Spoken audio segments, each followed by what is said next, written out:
ہار پہ کیوں نہیں پیا؟ وہ بھی اسی کے انداز میں بولی۔ وہ مہنگا ہے نا، اور مہنگائی کا تو تمہیں پتہ ہے کہ کتنی ہے، وہ بولی اور کلاس کے اندر داخل ہوئی۔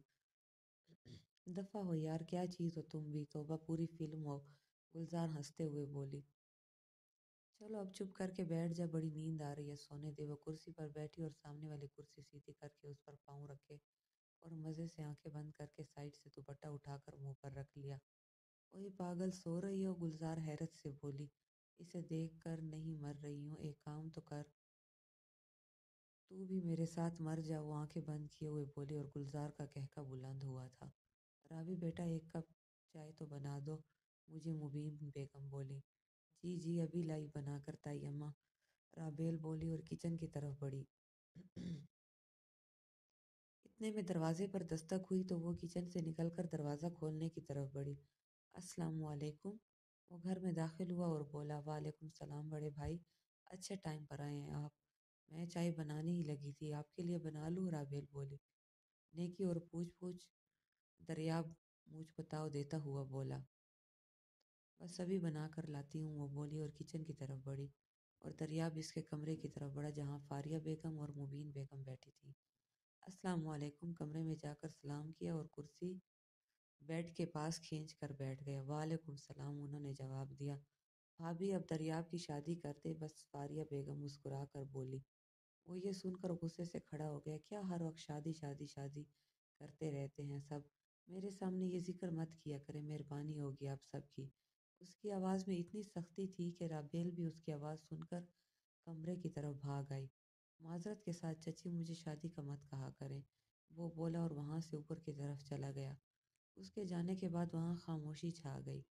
گاؤں میں ہر لڑکی کی شادی کروانے کا ذمہ لے رکھا ہے، لیکن اپنی شادی کی بات سننا بھی پسند نہیں کرتا، مبین بیگم بولی۔ بھابھی آپ جانتی تو ہیں کہ وہ شادی سے کیوں بھاگتا ہے، فاریہ بیگم بولی۔ مبین بس اتنا ہی بول پائی۔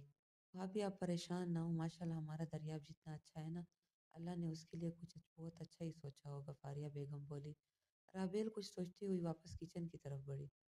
کالج سے سیدھا وہ بسیرا ٹرسٹ گئی جہاں جا کر ایک الگ ہی دنیا کا احساس ہوتا تھا۔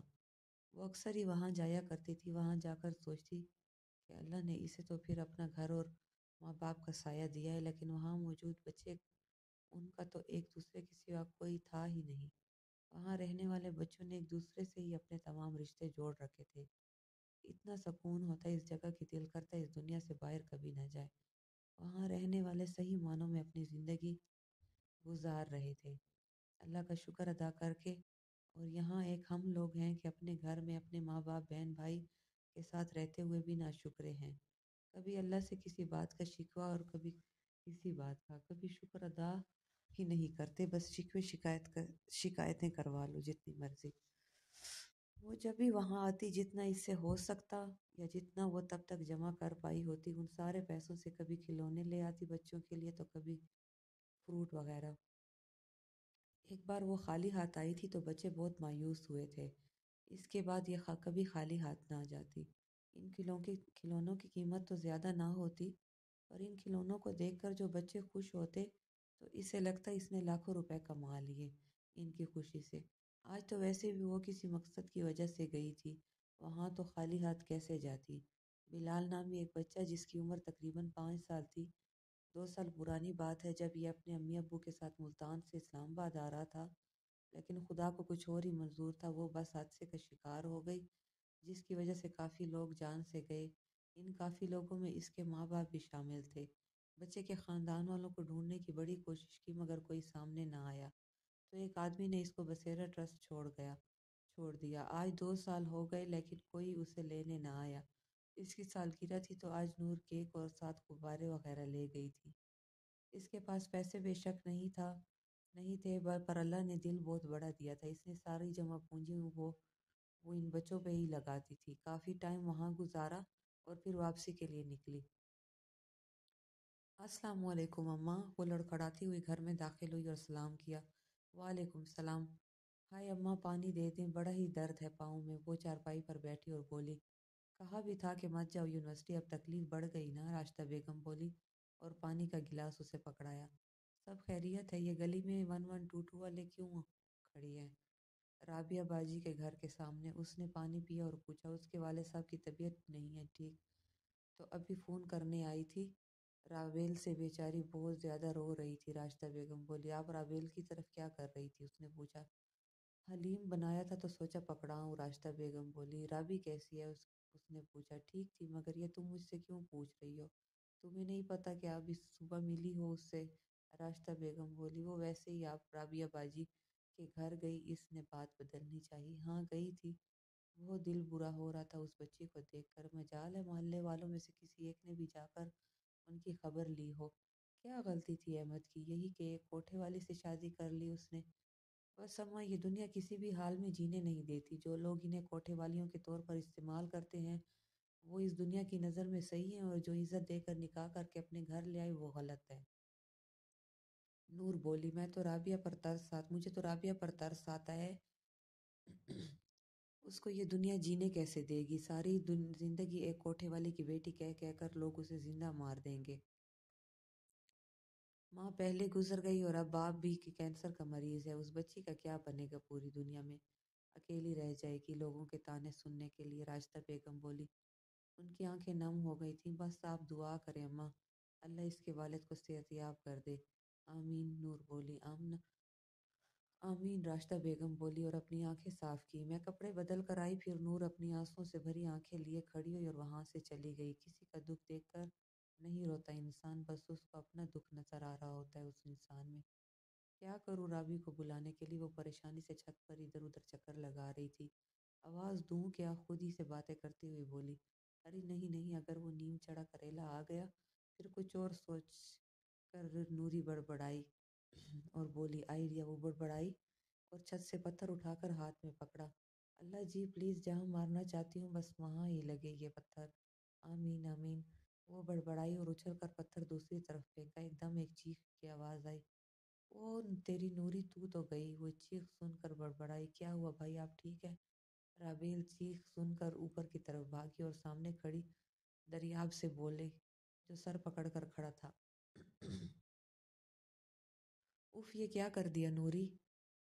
رابیل، مجھے مارنے والا کام کر دیا، اب کیا کروں؟ رابیل کی آواز سے اس کا شک یقین میں بدل گیا تھا کہ پتھر دریاب کو ہی لگا ہے، کون سالہ رہتا ہے یہاں اس کی تو۔ دریاب غصے سے بولا اور دیوار کی طرف بڑھا۔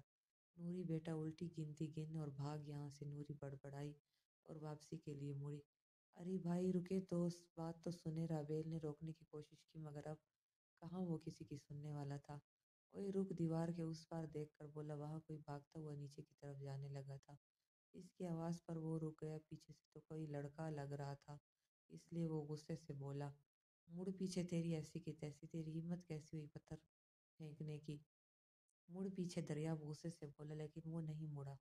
مڑے گا یا میں آؤں یہاں؟ دریاب اور غصے سے بولا۔ نوری میری جان، مڑنے میں ہی بہتری ہے، ورنہ آج تو اس جلاد کے ہاتھوں سے گئی اور اماں کے ہاتھوں سے بھی۔ وہ بڑبڑائی اور مڑی۔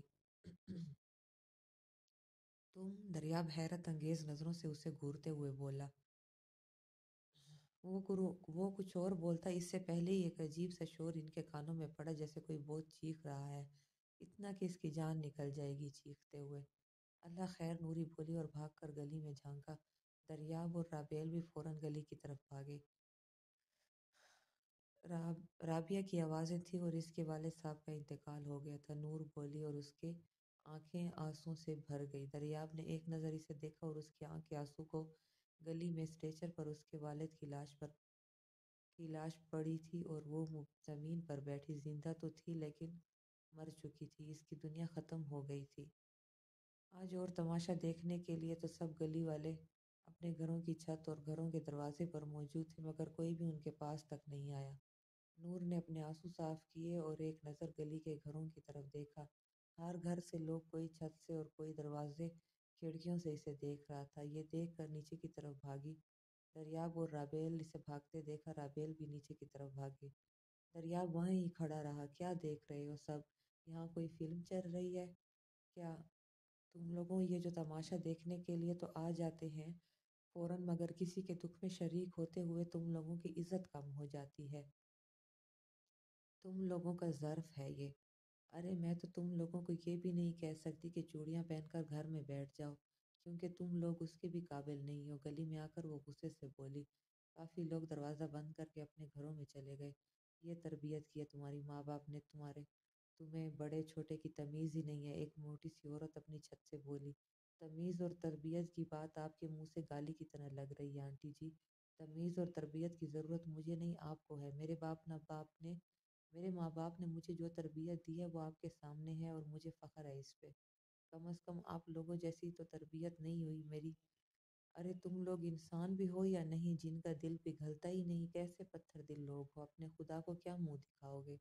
رابعہ جو نوری کے برابر کھڑی تھی ایک دم چیخی۔ رابعہ بے ہوش ہو چکی تھی تو اس کی طرف بھاگی، نور بھی فوراً اپنی بات پوری کیے بغیر اس کے پیچھے بھاگی۔ یہ دیکھ کر جو دریاب نور کو حیرت سے اوپر سے دیکھنے میں مصروف تھا ایک دم ہوش میں آیا اور نیچے کی طرف بڑھا۔ وہ دونوں رابعہ کو اٹھا کر اندر کی طرف بڑھی۔ دریاب نے آ کر 1122 والوں کو مدد کے لیے کال کی۔ ان کے والد کی لاش کو گھر کے اندر لے کر گئے اور چارپائی پہ ڈالا اور وہ لوگ چلے گئے۔ دریاب وہاں ہی موجود تھا۔ بابا بابا وہ بڑبڑائی اور ہوش میں آئی اور روتے ہوئے چارپائی کے پاس آ کر بیٹھ گئی۔ بابا اٹھے نا، بابا نہ جائیں مجھے چھوڑ کر، میں کیا کروں گی آپ کے بغیر؟ وہ روتے ہوئے اپنے والد کو دیکھ کر بولی۔ بابا اٹھ جائیں، میں مر جاؤں گی آپ کے بغیر۔ کیوں نہیں اٹھ رہے آپ؟ بابا ایک بار تو میرا نام لے لیں، ایک بار گڑیا کہہ کر بلائیں نا بابا۔ بابا امی بھی چھوڑ کر چلی گئی، آپ تو نہ جاتے چھوڑ کر۔ کیوں اکیلا چھوڑ گئے؟ میں کیسے زندہ رہوں گی اب؟ آپ ہی کی وجہ سے جی رہی تھی میں، اب کیا کروں گی جی کر؟ اٹھے بابا، مجھے بھی ساتھ لے جائیں نا۔ رابیل نے آنسو صاف کیے اور اس کے پاس آئی اور سینے سے لگا لیا۔ نور وہاں ہی بیٹھی رہی بہت دیر اور بالکل خاموش۔ وہ وہاں بیٹھی تو تھی مگر وہ اس ٹائم ایک لمحے کے لیے 5 سال پیچھے چلی گئی تھی۔ وہی آنسو، وہی چیخیں، بس میری جان اللہ سے دعا کرو بس۔ رابیل نے رابعہ کو سینے سے لگایا اور چپ کروایا۔ رابیل میں کیا دعا کروں، اب میرے پاس کوئی دعا ہی نہیں ہے۔ بچی ایک بابا کی زندگی ہی تو تھی، اب وہ بھی نہیں رہی، میں کیا دعا مانگوں؟ چلے گئے میرے بابا، وہ روتے ہوئے بولے۔ بابا اٹھ جائیں نا پلیز، ایک بار اٹھ جائیں بابا، آپ نے نہیں جانا تھا مجھے چھوڑ کر کبھی بھی۔ پھر کیوں چلے گئے بابا؟ پلیز اٹھ جائیں۔ وہ روتے ہوئے اپنے ابو کے منہ پر ہاتھ پھیرتی ہوئی بولی۔ ایک دم پھر سے بے ہوشی میں چلی گئی۔ راشدہ بیگم اور فاریہ بیگم بھی آ گئی تھیں۔ انہوں نے آ کر اسے سنبھالا۔ بچہ ہی کیا تھا اس کے پاس، ایک باپ ہی تو تھا، وہ بھی اب نہیں رہا۔ نوری وہ دریاب بھائی کہہ رہے ہیں کہ جنازہ اٹھا لیتے ہیں اب، لیکن رابیل نے نور کو اشارہ کر کے اپنے پاس بلایا اور بولی۔ کیا لیکن؟ نور بولی۔ وہ محلے کے کچھ آدمی ہیں، انہوں نے بولا کہ ہم ان کا جنازہ ہماری مسجد میں نہیں پڑھانے دیں گے۔ اس نے ساری بات بتائی۔ یہ سن کے وہ غصے سے لال ہو گئی۔ ان کی تو میں نوری رکو۔ نوری غصے سے بول کر باہر کی طرف بڑھی تھی تو رابیل نے روک دیا۔ یار بات کو سمجھو، یہ کام ہمارے بس کا نہیں ہے، ایک کام کرتے ہیں کسی اور مسجد میں جنازہ پڑھا دیتے ہیں۔ رابیل بولی۔ یہ جنازہ تو اسی مسجد سے پڑھا جائے گا، میں بھی دیکھتی ہوں کون روکتا ہے۔ اور ہاں، میں نے ہر جگہ فون کر دیا ہے کہ میرے خالو کا انتقال ہو گیا، سب ظہر کے بعد جنازے کے لیے آ جائیں۔ نور بولی۔ چلو یہ تو بہت اچھا کیا تم نے، لیکن یہ جو نیا مسئلہ ہے۔ رابیل بولی۔ خیر رابی ٹھیک تو ان سب کو میں خود بھی کر سکتی ہوں، مگر تم اگر اپنے بھائی سے بات کر کے دیکھ لو۔ نور بولی۔ دریاب بھائی سے؟ یار مجھے نہیں لگتا وہ مانیں گے۔ رابیل بولی۔ کیوں بھائی، اتنا بڑا گنڈا بن کے پھرتا ہے، اتنا چھوٹا کام نہیں کر سکتا؟ نور بولی۔ اب یہ تو وہی جانتے ہیں، لیکن چل میں بات کرتی ہوں، وہ بولی اور وہاں سے گئی۔ جاری ہے۔